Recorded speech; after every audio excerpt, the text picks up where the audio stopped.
by Jessica Lucenhop. BBC News, Philadelphia. Image copyright Jeff Fusco. Image caption Former Philadelphia Police Commissioner Charles H. Ramsey enacted a cruise light policy in the city in 2015 in a bid to regain the trust of the public and reform their profession. More working police officers are learning to do their own research. Meet the police for academics. In 2003, Charles H. Ramsey, the chief of the Metropolitan Police Department of the District of Columbia, took a trip to Jerusalem. During a ride along with the Israeli police in the southern part of the city, Ramsey noticed the officers kept the lights on top of their vehicle illuminated at all times. It was seen as a way to make police presence known to the public, and also a crime deterrence technique. When he returned to Washington, D.C., he directed all of his officers to switch on the non-flashing cruise lights atop their vehicles when they drove around the city. 5 years later, when Ramsey became police commissioner in the city of Philadelphia, he brought the lights policy with him. Other cities followed suit. After his retirement in 2015, Ramsey's successor Rick Ross quickly ended the cruise light policy. A lieutenant told a local reporter that the lights allow the bad guys to see you essentially before you arrive to a location. The problem with all this was that no one, not Ramsey, nor Ross, knew for a fact that the policy helped deter crime, nor did they know if the reverse was true, that it made crime fighting more difficult. No one in the department had run the kind of tests needed to find out if the lights truly drove crime up or down or had no effect at all. In 2017, Darien Police Sergeant Jeremiah Johnson decided to change that. Police are making decisions based on what we think works or what is popular rather than what the evidence points us to, he says. I think that's problematic and we need to shift that kind of thinking. Image caption Day one of the American Society of Evidence-Based Policing Conference. The small, affluent town of Darien, Connecticut, had a persistent problem with late-night car break-ins, and Johnson, who has 2 master's degrees and a PhD in criminal justice, decided to run a randomized control trial to determine whether or not keeping lights on patrol cars had any impact. Over the course of 4 months, officers on the overnight shift were randomly assigned to have a lights on or a lights off night. Then Johnson tabulated the number of vehicle break-ins, vehicle thefts, arrests, accidents and traffic stops that occurred overnight. He controlled for bad weather and the varying numbers of officers per shift.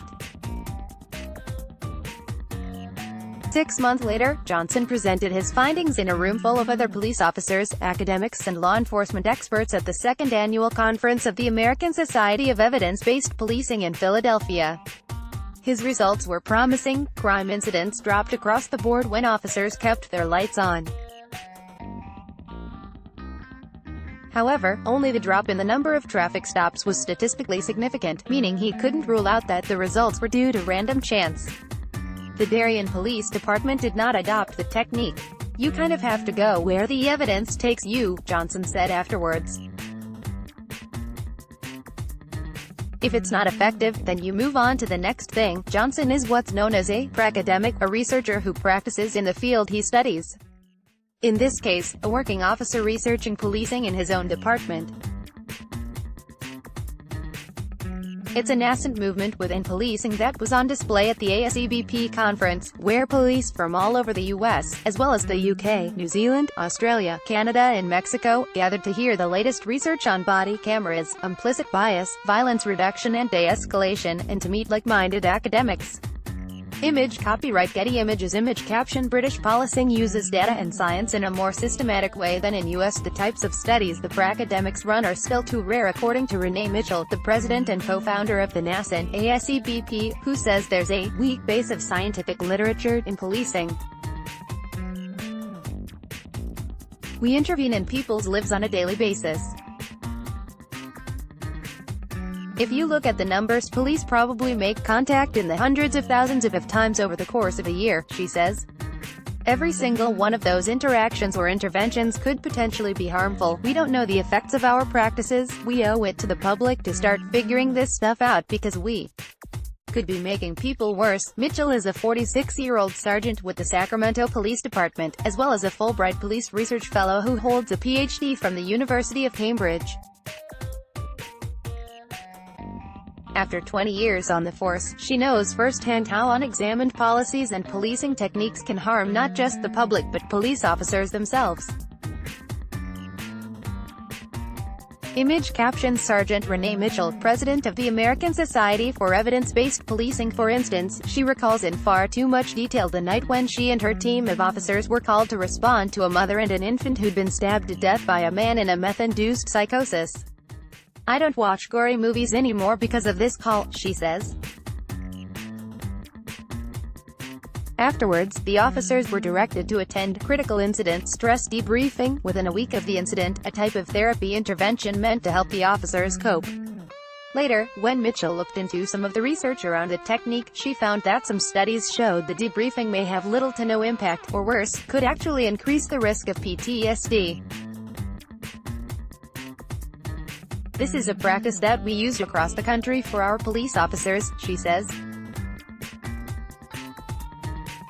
"That was a big shocker to me." Heavily influenced by the work of Cambridge criminologist Lawrence Sherman, who coined the term evidence-based policing, Mitchell founded the ASEBP after she realized that while research and data are used to shape policy in police departments in the UK, the vast majority of the 18,000 independent police departments in the US have not built scientific research into their decision-making. She stacked her board with people like her, working police officers with advanced degrees who want to research policing. "These are working cops. These are people who are out there every day pushing patrol cars," says Jim Buehrman, president of the National Police Foundation and a speaker at the conference. "If you're in the business to make the community safer and to put really bad, evil people in jail to make the place safer, why wouldn't you want to do it better and more effectively? This is a mechanism to do that." The first ASEBP conference was small, about 140 attendees. This year, attendance grew to 240, and there were officers from all over the country, from small departments in California and Ohio, to departments of thousands like New York City and Baltimore. Unlike other police conferences, the attendees were rank and file, rather than just the top brass. Some of them came from cities that have already been through the defining catastrophe of the modern era of policing. One of their officers had shot and killed an unarmed black person, with ensuing protests and a media deluge. Image caption: Academics believe that science is the only way to re-establish the legitimacy of policing in the eyes of the public. Mitchell, whose own department is currently grappling with the death of Stephon Clark, believes that if departments factor in the needs of their communities and combine it with evidence-based practices, the debate around policing will become less emotional and more rooted in fact. "We have to have a conversation with the community to show them, this is why we have these policies and practices," she says.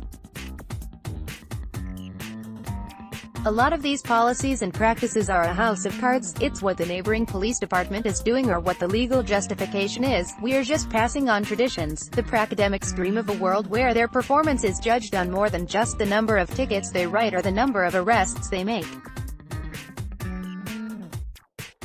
Where their chiefs select policies and trainings after reading up on the research supporting it. Where each department has a criminologist, a data scientist and a statistician on staff. They on the kind of policing conference where a former chief put up a slide showing badges from the 19th century marked runaway slave patrol, reminding the audience that for black communities the police were not always the good guys. Vallejo Police Department Lieutenant Jason Potts, a towering former SWAT officer with a background in drugs and gang investigations, says that his experience makes other officers more receptive to what he has to say, as opposed to traditional academics who are often viewed as out of touch with the realities of policing. To be able to blend both worlds is valuable, he says. "You are credible, you've lived that world." Image captions: Sacramento police officer Obed Magni. But that perspective is not always appreciated within the office's home departments.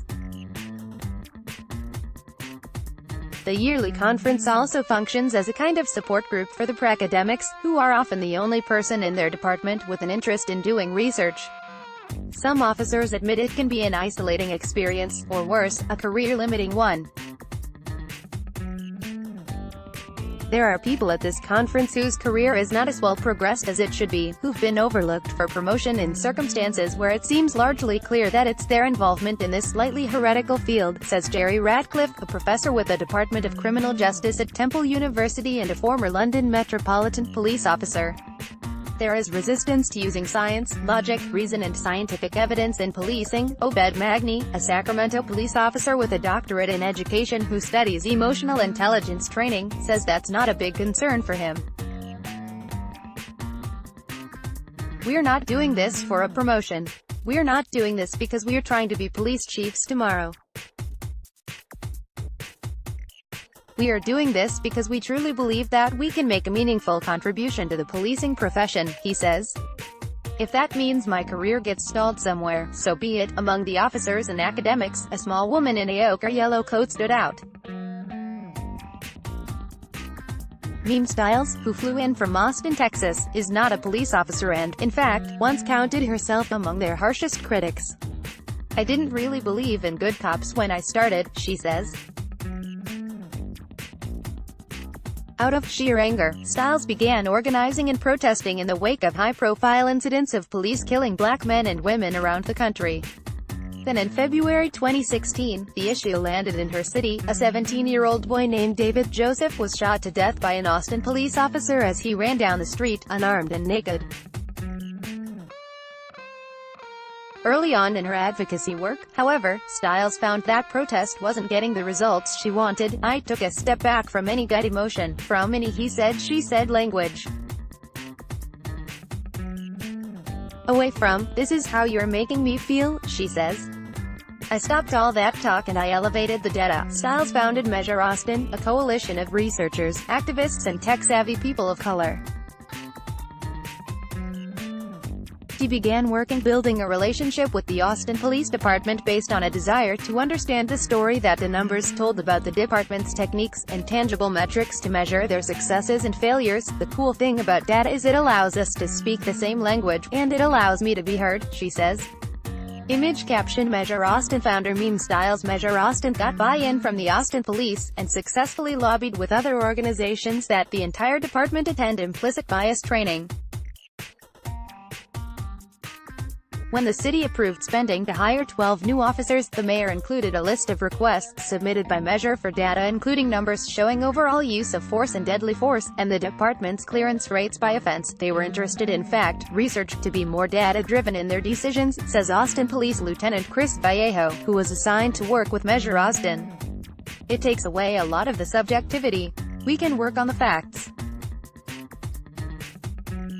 I've become friends with Meme." A few weeks after the conference closed, Mitchell says she hopes the conference helped create a few more like-minded officers, who are willing to walk the sometimes lonely road of researching the police. She views it as nothing short of the way to bring credibility back to policing. "There's so many people working in this space. The pracademics, we're the group that was missing in the conversation," she says. "Now that we're at the table, advocating for police development, then I think we'll make some changes that are good, that are healthy for the community, that aren't knee-jerk reactions." As for Sergeant Johnson, he returned home to Darien, and to the night shift. He hopes that his profession is on the cusp of a new, golden era, of research and evidence-based practices which he says last came around in the 1970s, when police organizations were under similar scrutiny. "It's kind of cyclical," he says. And, he adds, "I still have my lights on.